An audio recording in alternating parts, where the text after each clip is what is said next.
1990 was a year of major political events in Kenya's history.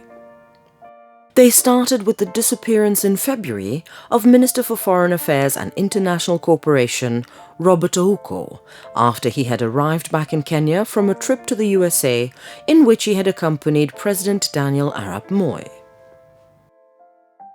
After several days of an intensive search, his burnt body was found at the foot of a hill near his home in Nyando district. Moi swiftly ordered investigations, bringing in Scotland Yard detectives from Britain, headed by Senior Superintendent John Troon, to help the local police unravel the mystery of Ouko's murder. After more than 100 days of investigations, Troon and his team handed over their report to Attorney General Justice Matthew Guy Mulley in September. The report pointed fingers at a number of senior government officials, among them Minister for Energy Nicholas B. Watt and Permanent Secretary in the Office of the President in charge of Internal Security and Provincial Administration, Hezekiah Oyugi. Following receipt of Troon's report, Moi appointed a judicial commission, chaired by Justice Evan Gisheru, to inquire into circumstances that led to Ouko's death. But even as the Ouko Commission conducted its hearings in Kisumu, opposition was growing against Moi's government.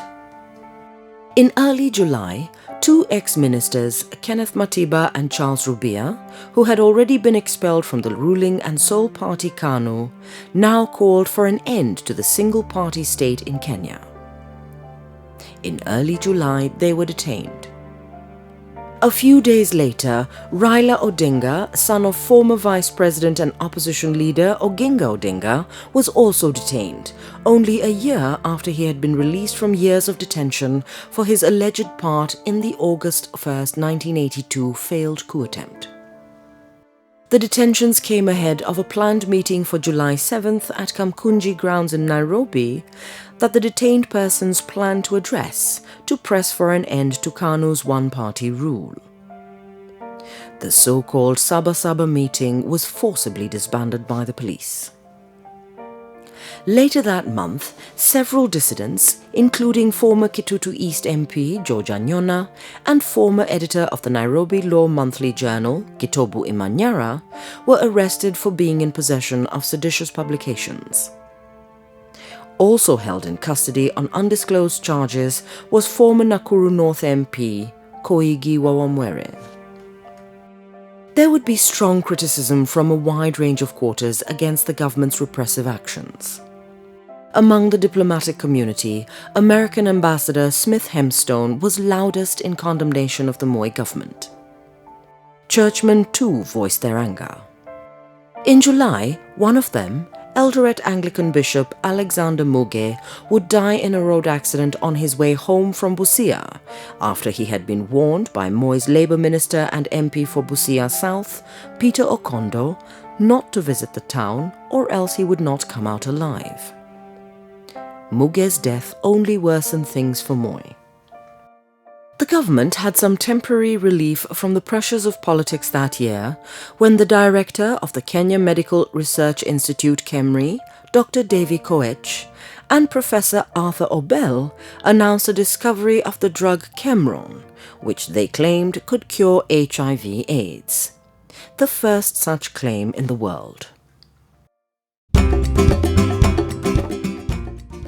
In Auckland, New Zealand, Douglas Wakihuri won the men's marathon, while his compatriots Stephen Wanzia, Samson Kitur, Simon Kipkemboi, and David Kitur won the men's 4x400-meter race at the Commonwealth Games. That year, Wakihuri would go on to win the New York men's marathon as well.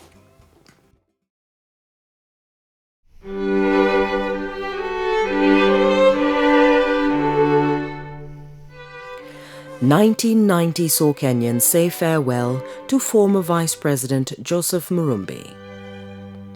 Leader of the Shia Ismaili Muslim community in Kenya and chairman of the Aga Khan Foundation, Sir Ibu Purbai. Former Nakuru Mayor and Nakuru North MP, Mburu Githua. Veteran trade unionists and MP for Emuhaya, Sami Mohanji, and his trade union colleague, former MP Fondiwa, Ochola Makanyengo.